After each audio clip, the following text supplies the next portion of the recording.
On the morning of April 19, 1995, a decorated Gulf War combat vet blew up the federal building in Oklahoma City using a truck bomb that he didn't build in a Ryder truck that he didn't rent with the help of a passenger who didn't exist. Having just gotten away with the largest act of terrorism on U.S. soil to date, the Fort Bragg-trained Special Forces Sheep Drip Dropout blended in with the crowd by making his getaway in a car without a license plate and was immediately pulled over.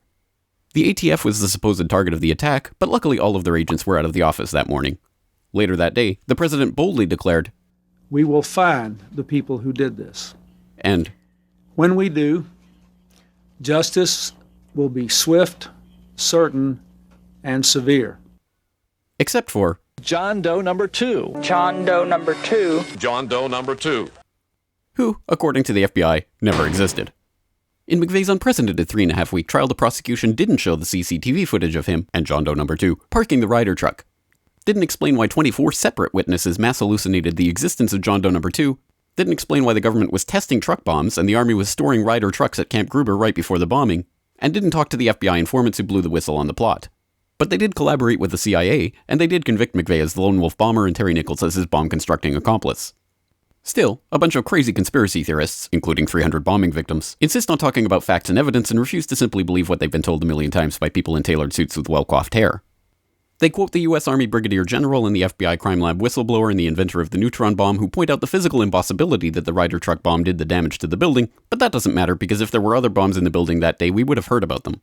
The second explosive was found and defused. I think he said another bomb. The Justice Department is reporting that a second explosive device has been found.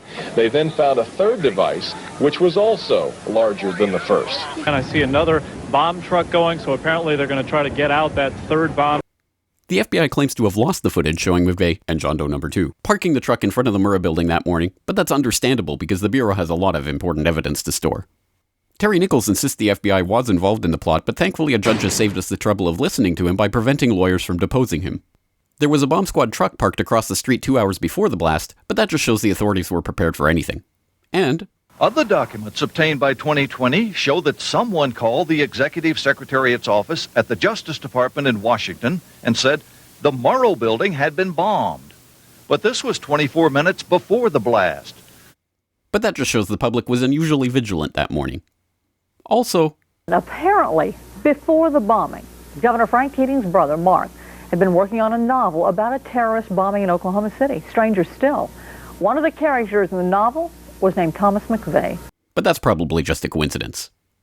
McVeigh wrote a letter to his sister where he admitted to being a secret Special Forces operative, and he complained to friends of the pain in his ass from an Army-implanted microchip, but that's crazy because if he didn't actually leave the Army in 1991, there would be proof of that.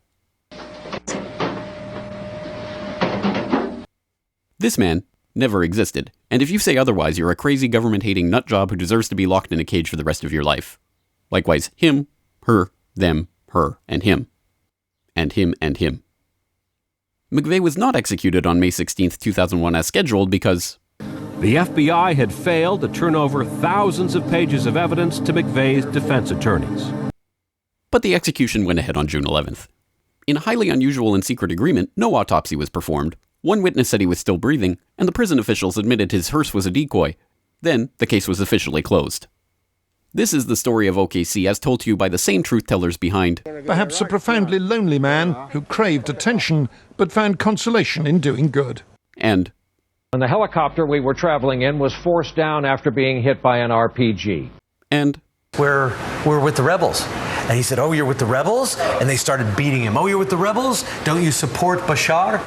And if you question any part of this story, you are a paranoid wingnut birther, truther, tenther, prepper conspiracy loon who should feel guilty for having been born. If you love baseball, fluffy kittens, hot dogs, Barbie, Star Wars, and freedom, you will never ever bring up any of these points ever again. Ever. This message has been brought to you by the friends of the FBI, ATF, DOJ, CIA, SPLC, MSM, and the U.S. Army. And remember, ignorance is strength.